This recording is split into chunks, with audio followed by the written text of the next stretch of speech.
Welcome to the Next Steps to Leadership with your host, Dr. Stephen Oliver. In each episode, we invite experts to share their passion and their leadership journey to help you in your next steps. You can find this show on YouTube, LinkedIn, Apple Podcast, Spotify, and on our website, hrcvision.com. Now, here's the host of Next Steps to Leadership, Dr. Stephen Oliver.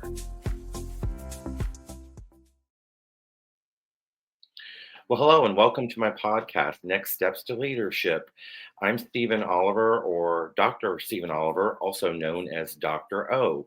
The purpose of this podcast is to give some advice to younger and newer managers, give them some tips and techniques on how to take that next step in their career. I invite senior executives, learning leaders, nursing leaders, also human resource management leaders, also business owners, academic professors to come in and just talk a little bit about the success of their career and some things that they might want to do a little different. And then they typically have a topic that they refer to help the younger and newer managers. By the way, anyone can come to this podcast because people take next steps throughout their career. So anyone is welcome to the podcast. So today I'm really excited to have a colleague and friend, Dr. John Gillis. Dr. John Gillis has a wonderful career, and let me just tell you a little bit about him. He facilitates, engages, develops global executives in leadership development, high-performing teams, strategic planning, and thought leadership. He also does some classroom immersion with experiential next generation digital high fidelity business simulation. His simulation is called LeadershipX, and I actually have watched him do that on several occasions. It's a fantastic simulation program that teaches executives critical thinking competencies, and also just some finance as well. It's pretty cool, and he gets some great results. Dr. Gillis also is a co-author of the book Powerhouse, 13 Teamwork Tactics that Build Excellent and Unrivaled Success. He co-authored with Christine Lilly, who is with U.S. Women's National Soccer Team. And their thought around this book is how to build powerhouse teams with energy, strength, and potential success in your organization. He's going to talk about that book and talk about a concept called team. But we're going to find out a little more about him before that. Dr. Gillis is also a senior fellow with the Conference Board Human Capital Center, and they talk about performance by focusing on key business issues.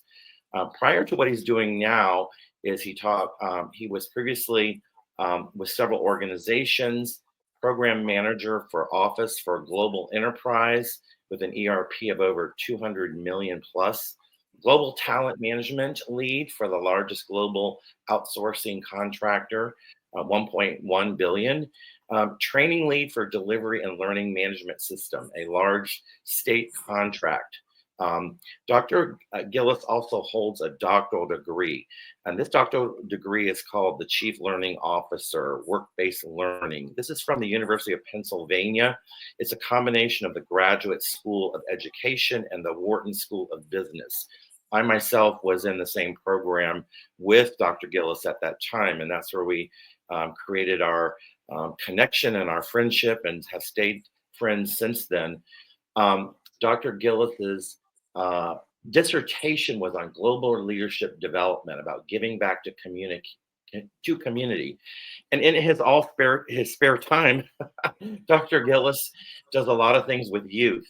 And he is the HOA president. He is a scout club master, and he is part of a sports team, founder and president of Camp Life. So, wow, very busy. So welcome, John. How are you today? How's it going? Great to be here. I really appreciate you inviting me. Well, thank you so much. As I was going down my list of wonderful people to have and invite, your name popped up. So I was so glad you agreed. So, with all that I just introduced, do you mind telling us just a little bit about what you're doing right now today? What are some things that you're involved in right now? Stephen, one of the great things is getting to work with all sorts of different companies from all over the globe. And so I just flew back from New York City and I got to be with a lot of talent acquisition professionals. And we're really looking at how we're hiring people into companies and how AI is changing that. That was a few days ago. And what I have coming up the next few days is I'm working with an association in Washington, D.C., and we did their strategic plan for the last 3 years. It has gone so well that we are now engaging individual board members and senior staff, and all the members of their association to help create the strategic plan for the next 3 years. So it all focuses on teamwork, whether it's a strategic plan or whether it's talent acquisitions for some of the largest global companies. It all is about how you're pulling people into your organization and aligning to a common goal and vision. Well, this common theme of teamwork and working together is something we're going to get into, and that's fantastic. Also, I may invite you again to do an AI uh, podcast that's springing up everywhere. It's changing our world. Do you mind talking just a little bit about your experience, um, your simulation? I know that wasn't really in our questions, but it harkened back to, you and I did this volunteer project with our doctoral program cohort and alumni, and we did two nonprofits. And do you mind just sharing just a brief moment about experience and what you do and how you help folks to learn about team building and teamwork? No, definitely, Stephen. For me, my passion has been leadership development. And you go back all the way back to high school and doing student council. And then I taught student council camp up in New York for 7 years. And I went to the University of Texas and was on the UT leadership board. And so it's always been a passion of mine. When I got to University of Pennsylvania and they said, what do you want to write your dissertation on? Something that you will be studying hours and hours, days and weeks and years and Yes. writing about. It was a no-brainer to me. Leadership development has been one of my passions for so long, and especially in this global economy that we have. And so spent my time writing the dissertation on global leadership development. And there's lots that's been written about leadership development, but it's really about how do we actually effectively develop our directors, our senior directors, our vice presidents to take that next step. And if we look across the way at the airline industry, and you and I had a colleague that was working for JetBlue at the time, and Right. you say, how do they prepare their leaders? And it's a flight simulator. And when I get on a plane to fly to New York City last week, I know that the pilot has been through a simulator. And that simulator is not saying, hey, let's fly in blue skies, but the simulator is saying, what do you do during turbulence? What do you do when you have to make a decision when you're flying your plane with all those passengers that you're leading as the pilot to go from Austin, Texas to New York City or back? And they go through a flight simulator. And that helps mimic real world situations to help them with their decision making process, to help them know how they communicate, to know how they lead. Same thing with the business simulation. After I graduated from University of Pennsylvania, I took the dissertation topic and said, how can we put this in a way that will most effectively develop? It's not a death by PowerPoint. It's not a talking head at the front of the classroom. Instead, it's handing out tablets where people are taking an imaginary company, creating a strategy, and executing that strategy every single quarter for a number of years. And they're competing with the teams in the room. Through this flight simulator, we are able to help develop the next generation of leaders through a very interactive format. An executive called it high fidelity because it really Yes. real world business environment better than a case study or a talking head or a PowerPoint. And so it's more easy to transfer the leadership lessons learned in the simulation back to your company. And I love doing it, Stephen. And it's great. And as I said, I observed you upon several occasions, and it's really cool to see these leaders of the organization, work on the problem because you pose a problem almost like a case study, but it's on the tablet, as you said, and there's finance and things change, and then you change them around, and it's so fascinating. And they're scratching their heads at first in frustration, but then the light bulb goes off and the teams get it. And it's such a great interactive program. So I commend you on that. And if anybody wants to ask you to help them out, that's great. We'll leave information. So thank you for sharing that with us, because again, I just thought that was excellent to observe that and see the groups work with it. So I wanted to just shift gears a little bit, and I wanted to see if you could tell us a little bit about your book, Powerhouse 13: Teamwork Tactics That Build Excellence and um, Unrivaled Success. First and foremost, John, what opportunity did you have to think about writing a book? You know, it's one of those things that you always aspire to, but you really don't know what all it entails. But if you go back to what we were speaking about, the business simulation, I was traveling all over the world facilitating business simulations. And I'd walk into companies, a lot of the brands that you know, and some of them, it was fantastic. And they had great leaders, great teamwork. But then others, you walk in and the teamwork wasn't there. And I'd fly out, I'd work during the work week, and I'd come back. And as you mentioned during the introduction, I have 4 young children. And so I enjoy coaching them Mhm. in flag football and basketball, but the real passion is soccer. And so I'm coaching my twin daughters in soccer when they're 5, 6 years old, and a new family moves to town. And that family has a daughter that my daughters met on the playground. Sydney met Mary Claire. She joins our soccer team. And my wife talks to Sydney's mom and says, "Hey, my husband, me, is a really good soccer coach. You should put Right. Sydney on the team." Turns out that we didn't know at the time. It's just Sydney's mom. But it turned out to be a World Cup champion, an Olympic Wow. gold medalist, someone who was on the women's national soccer team longer than anyone else. She has 354 caps. And if you're not a soccer fan, caps means international appearances. That 354 is more than any male or female from any country in the world. So this mom that joined our soccer team knows more international soccer and has more international experience than anyone ever. So then we would coach together, 5, 6 year old girls soccer team. And of course, after the game, what do? You go get ice cream. So we would Right. go to Cups and Cones, we would get ice cream, and we were sitting there, and she'd start telling stories about the Olympics, about the World Cup. And I was sitting there going, I've spent all week doing a business simulation at some of the best companies, and yet they're struggling with teamwork and how to work together. And yet here is this great example. And if we could just bottle up this story that we're talking about over ice cream and share it with everyone, how much better the teamwork would be there. And I don't care if it was a healthcare company, a government contractor, a financial services company, because we do the simulation in all of those, and all of them need teamwork.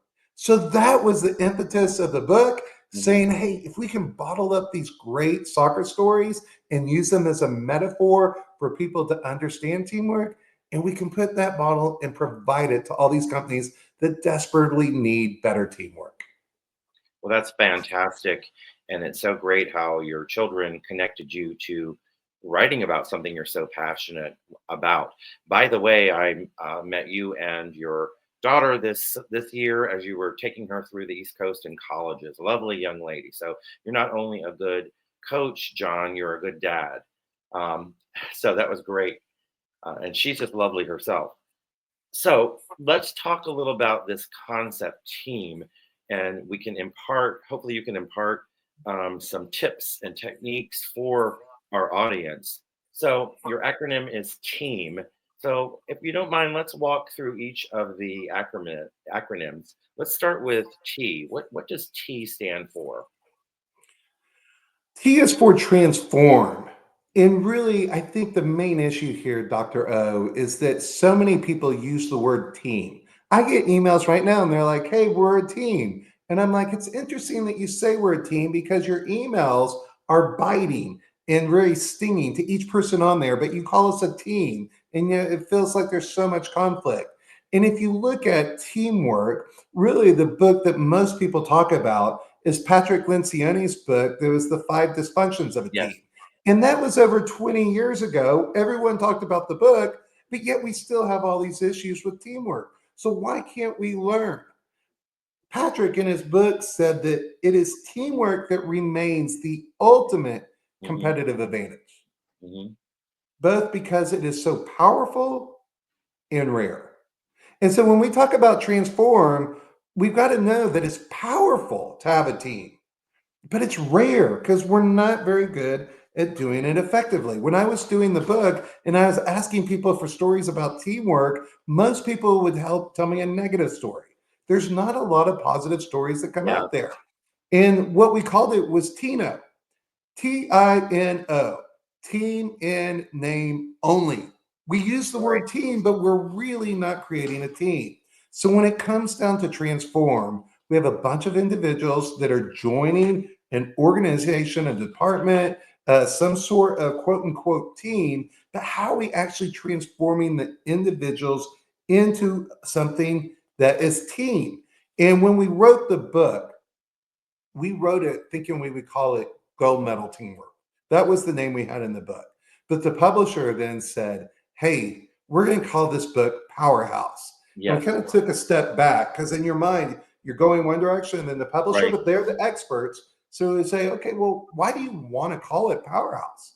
And they said, if you look at the definition, it is a team that has great energy, strength, and potential for success.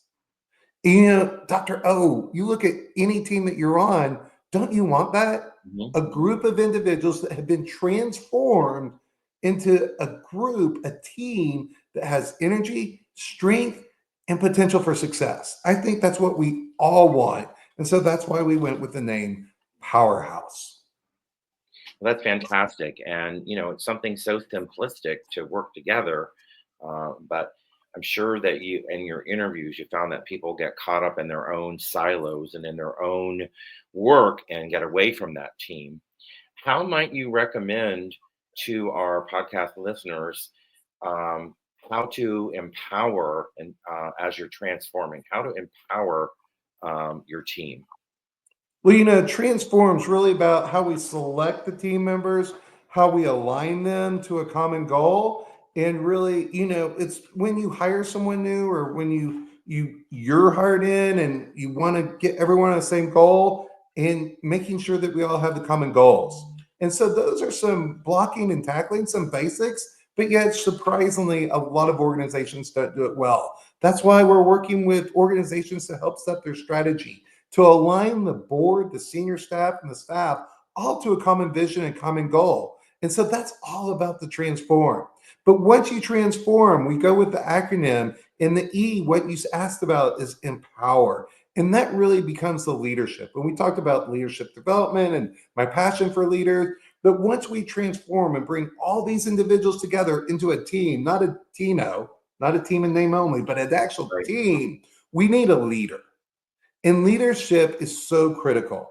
And so, Christine, it's natural in a soccer team to have the coach. And her coach was Coach Anson Dorrance at University of North Carolina, one of the most successful soccer coaches ever, who just retired actually recently. 21 national championships, and he coached the U.S. women's national team and won over 70% of his games as the national team's coach. His coaching style was motivational, supportive, and challenging. And when we think about who we want to empower our teams at work, that's what we want: motivational, inspiring, and challenging. When I asked Christine about Coach Dorrance, she said, Coach Dorrance always told us that we were the best, and we believed it. And then we showed it when we stepped on the field. You want someone who empowers you in your team to let you know that you're the best and you're going to be successful when it's time to operate, when it's time to execute, when you actually step on that field. And so, really, Coach Dorrance set the team expectations, whether it's the University of North Carolina or it was the women's national soccer team. He set the expectations, he developed the talent so that it lasted not just 1 year or 2 years, but over a long period of time. And then he really stepped in there to assert his authority and be the leader that they needed. It was the coach, it was the captains that really kind of set their vision and said, this is how we're going to empower the team.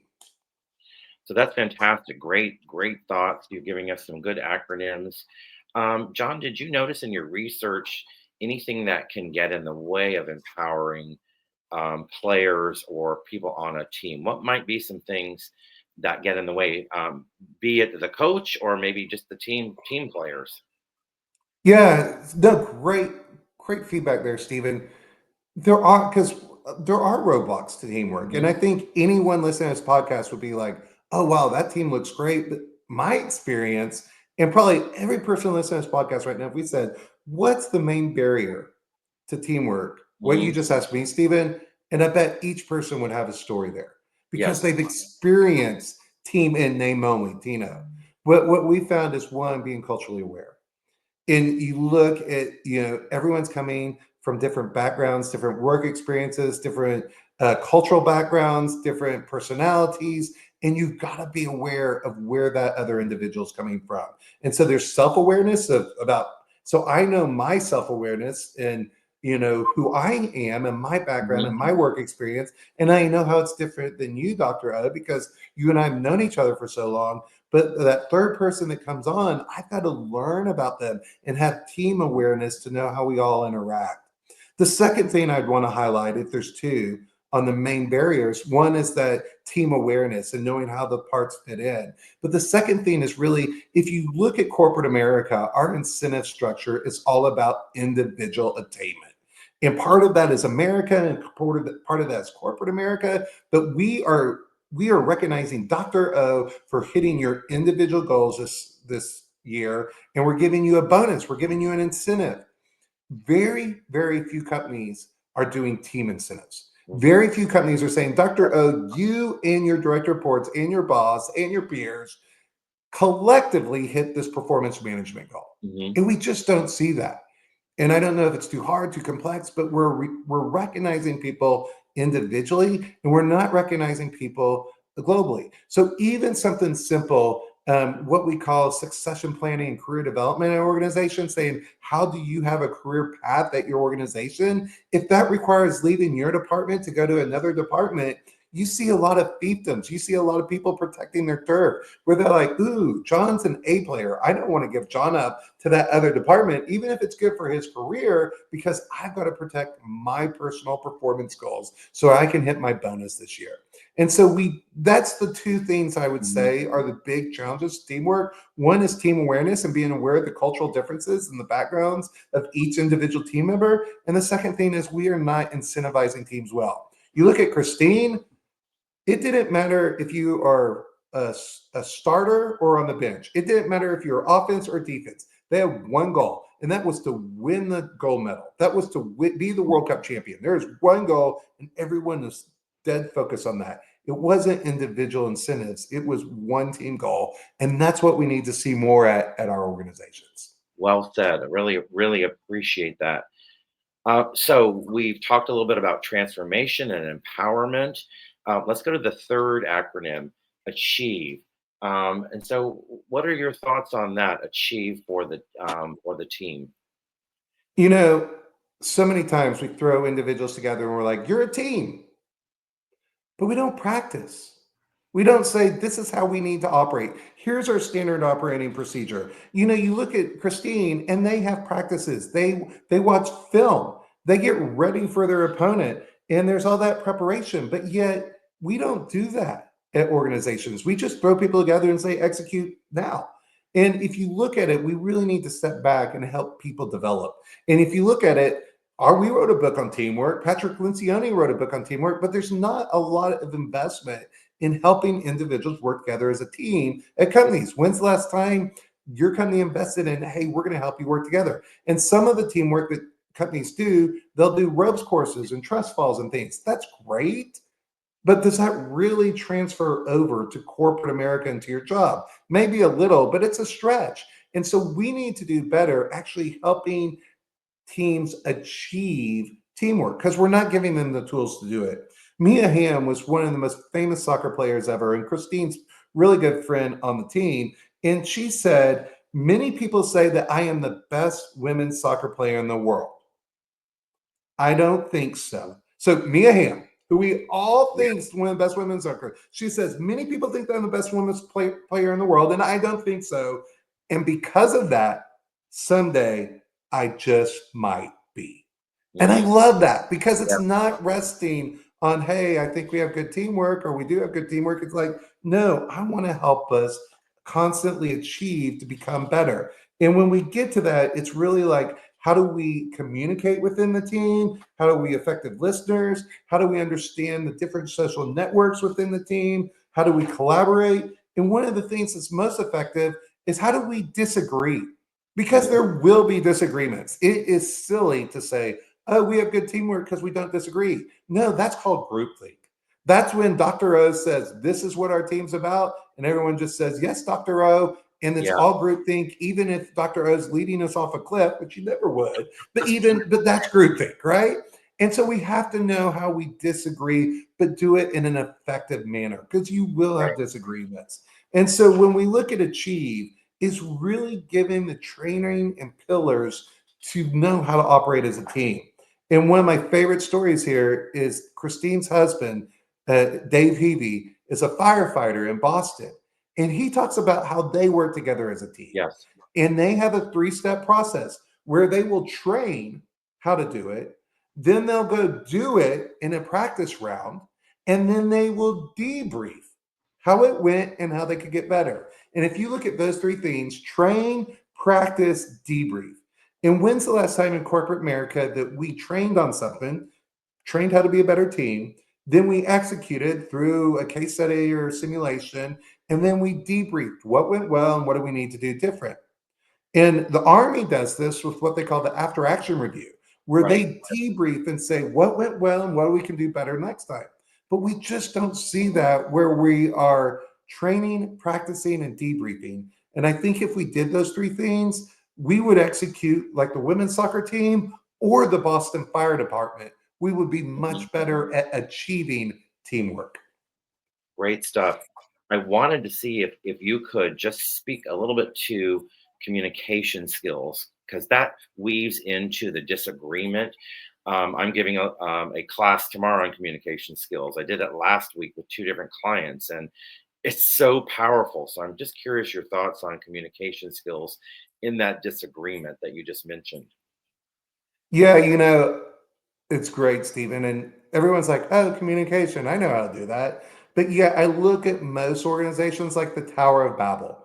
Everyone's speaking different languages. They think they have a goal. Hey, we're going to build the tower as high as we can. But yet you're all speaking different languages and you fail. And so there's an executive that lives across the street from me for a big high tech company. And a few years ago, he's like, John, I went through a bunch of coaching, one on one coaching. They spent a ton of money on it. And I'm like, well, that's interesting. What did you learn? He's like, how to listen. I'm Right. like, wait a minute, they spend a ton of money and that's what you learn. He goes, yep. And he goes, it's been great. I'm like, but you made it all the way through your career, being an individual contributor, getting promoted to manager, getting promoted to this top level, and you're just now learning how to listen. Right. And that's such a struggle. Just listen. And yet, so many times it's like, no, I'm going to wait till you're done talking so then I can tell you what I really think. And we're not really listening to what Dr. O just said. Mhm. There was Michelle Akers, who's her nickname on the women's national soccer team was Mufasa because she had huge hair, but like the heart and soul of the women's national soccer team back in the early 90s when they were dominating. And when she said, when we stepped on the field, we relied on the interconnectedness. And I think, Stephen, you can Mhm. interchange the word communication and Yes. interconnectedness. I think it's very same. So she said, when we stepped on the field for a game, we relied on that interconnectedness and we knew we were at our best. Mhm. And when's the last time at corporate America you're like, I am so interconnected with my team and we're at our best? And Mhm. that's what we want. We want that communication. We want to be able to listen. And a lot of people are here to talk. And thank you for speaking to that because I do believe that we're talking and talking and talking over each other in America. So I really appreciate you connecting that to teams. So we've talked about the first three acronyms. The last one, M, for motivate. Why is this important for high performing teams, John? You know, if you look transform, pulling individuals together and not being a Tina, but being a team. And then you look at empower, having a leader to really guide and direct that team. And then you look at achieve, helping learn the principles of teamwork and practicing them. You know, those three things are great. But then if you look at the Olympics and you look at the World Cup, a lot of people have transformed, empower, achieve. So what's the difference between a gold medal and a silver, bronze, or what they call wood, which is no metal?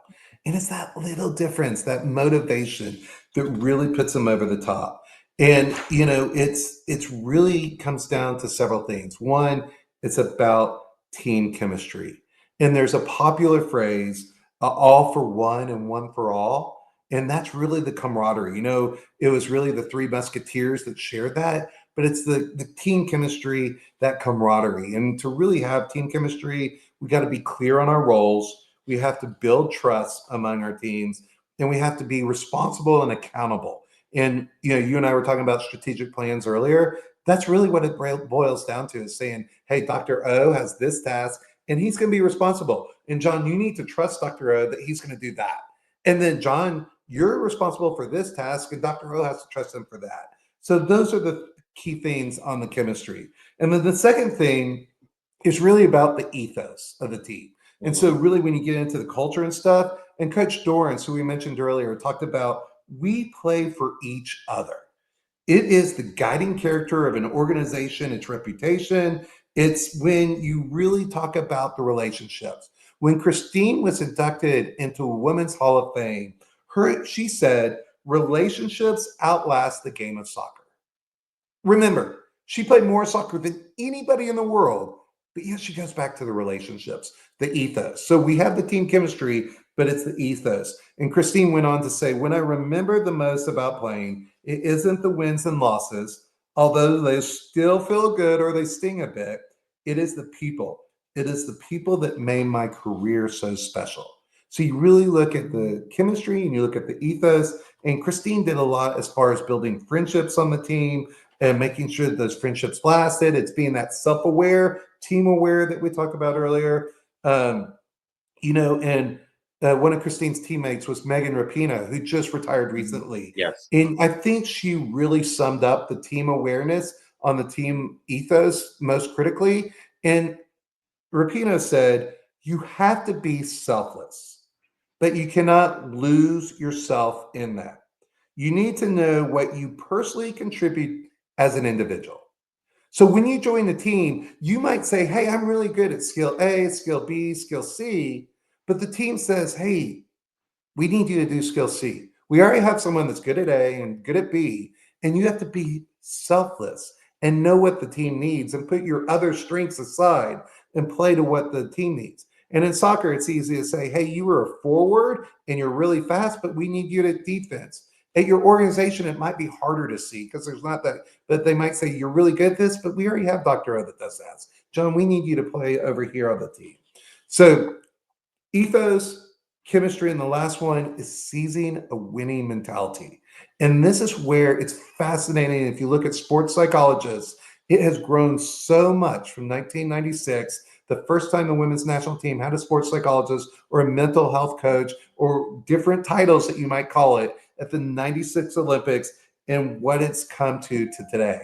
And it really is that extra difference that's making a difference between a gold medal and a silver medal. And Christine's motto today, her life motto, is always believe. And if you think about that, why don't we take that with us into our jobs?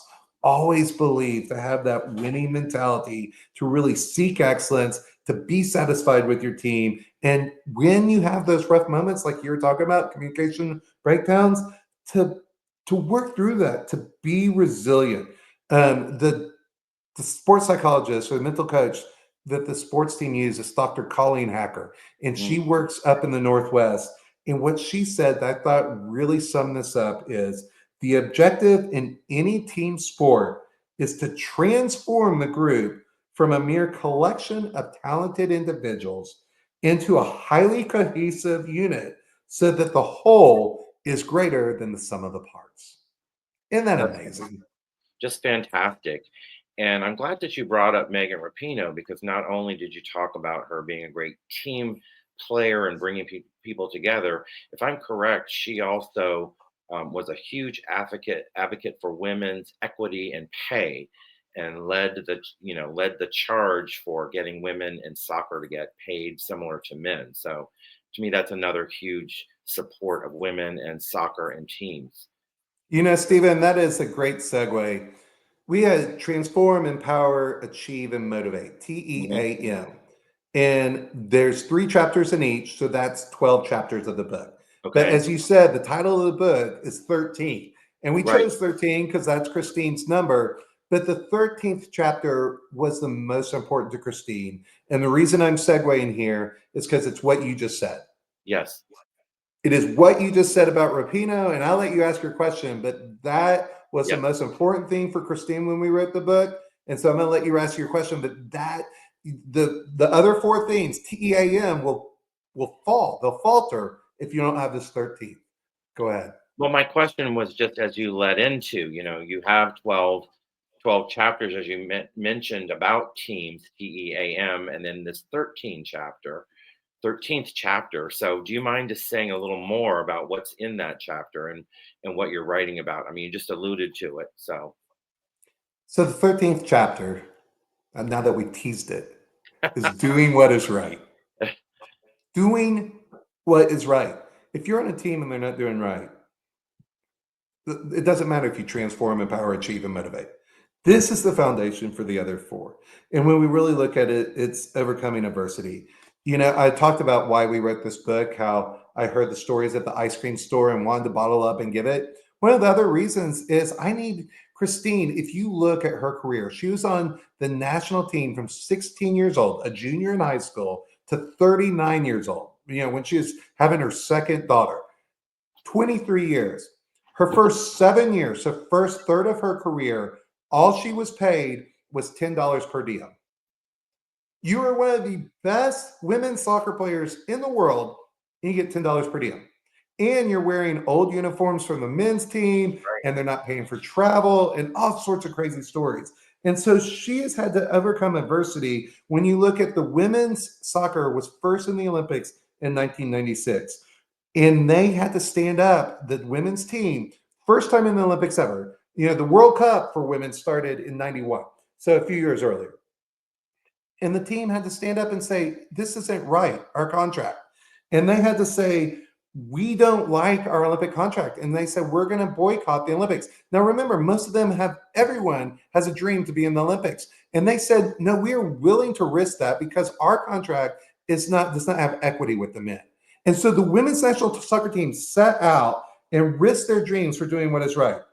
9 of what the Los Angeles Times called the most prestigious team members, including Christine, refused to go to camp to prepare for the Olympics. And this was taking a stand for what they believed in, as well as establishing conditions for future generations, which include Rapinoe, which include all the players that we're talking about today. But it really goes back to 1996 when we first had the Olympics and they first stood up for that. And can you imagine risking your whole dream to say, Right. we're doing this for future generations? And you fast forward to the 2015 World Cup, about 9 years ago, and we had 25 million viewers watching the US beat Japan for their 3rd World Cup championship. Amazing. And you look at the year before, the men in the 2014 World Cup, if the men made the roster, they would get $55,000. The women got $15,000 for winning the World Cup. So huge disparity. So we go from 96, we go to 2015, and not much has happened. Christine's got 2 daughters. I got 2 daughters. And it's like, how do we handle this adversity so that we can set it? So you're seeing people handle the adversity. We're making huge, huge strides. Of course, Rapino being a huge part of that. But you look back at what the federal government's done. Christine was born the year before Title IX was passed in 1972. So Christine in Title IX basically have grown up together. And if you're not familiar with Title IX, what it says is no person in the United States shall, on the basis of sex, be excluded from participation in, be denied the benefits of, or be subjected to discrimination under any education program or activity receiving federal financial assistance. Note, it doesn't say sports or anything, but yet it's been applied to sports and it has grown and grown. In society, you see the number of soccer players, including Christine's daughters and my daughters, it's really taken off. So it's about doing what is right. We have to address and overcome, we have to address diversity. We have to overcome and bring in diversity. And then finally, it's the importance of ethics. Abby Wambach, another amazing women's soccer player, said that ethics goes into the development of every single team, as it is about trying to create the ethos for what your company is about and what its intention is. And so when we say what is doing right, this 13th chapter that's really the platform, I need you to remember when you're going out into your jobs and Dr. O's whole podcast, you got to remember this one chapter. If you forget everything else we talked about today, it's these three things on doing what's right: overcoming adversity, seeking diversity, and being ethical. That's fantastic. Thank you so much for summarizing chapter 13 and then also, reminding us of Title IX. I mean, I am aware of that and I do my regular yearly tests in some of the colleges I teach at, because even teaching, we need to be aware of Title IX and its support of men and women. By the way, just a little plug. In 2026, the Men's World Cup, I believe, is coming to America. Philadelphia. We are one. I live in Philadelphia, and that's where we got our degree. And they'll be here playing at the Philadelphia Union Stadium. So that's great. So winding down. Super excited about that. So come to Philadelphia and watch. Yeah. Get some tickets. So winding down, Job. Any final recommendations or suggestions? You've given a lot of great acronyms today and a lot of thoughts, but any final thoughts on using team as a leader or a young manager or supervisor going forward? So based on my experience, if you're a soccer fan, great. Hope you love some of the stories and quotes today. If you're not a soccer fan, it doesn't matter. I don't care what industry you're going to work in. I don't care what level you're working at. Teamwork is critical. And chances are you're going to see Tina, team in name only. And you might be the low person on the team. You might be the head of the team, but you've got to recognize teamwork and the power. Because remember, the book is called Powerhouse. It's energy, strength, and potential for success. And I think that's what we all want. So when you go out into workforce, or if you're already there, look at your level and say, how can we better transform? How can we better empower? How can we achieve? How can we motivate? And most critically, making sure that we have that doing what is right as the foundation of it all. And if you don't have those, then come back to this podcast and listen. Pick up the book. Go investigate so you can address your shortcomings, because we all want to operate as a powerhouse. Well, that's so fantastic. So I just want to thank you so much, Dr. Gillis, Dr. John Gillis, for coming today. Dr. John Gillis, a facilitator, a working with executives for leadership development, transformational development. He also has this wonderful simulation experience, getting people to simulate and engage in organizational leadership. And then again, his book, Powerhouse, 13 Team Work Tactics that Build Excellence and Unrivaled Success. So get that book. And then also a dad and a coach, a very busy man. So thank you so much, John Gillis, for coming today. I really appreciate it. Dr. O, I appreciate it very much. And Caroline and I will look forward to our next meal in Philadelphia with you. Looking forward to it. So I want to thank all of my viewers today who came to the podcast, Taking the Next Step in Leadership. I'm Dr. Stephen Oliver, Dr. O. If you need any assistance in taking the next step, you're welcome to connect with my consulting, HRC Vision, Leadership and Learning. And then again, if you need some assistance from Dr. John Gillis, contact him. We'll have the information on how to get in touch with both of us. So thank you very much, everybody, for coming today. You've been tuning in to Next Steps to Leadership with your host, Dr. Stephen Oliver. You can find this show on YouTube, LinkedIn, Apple Podcasts, Spotify, and on our website, hrcvision.com. Thank you for your positive feedback, comments, questions, and for sharing this show with others.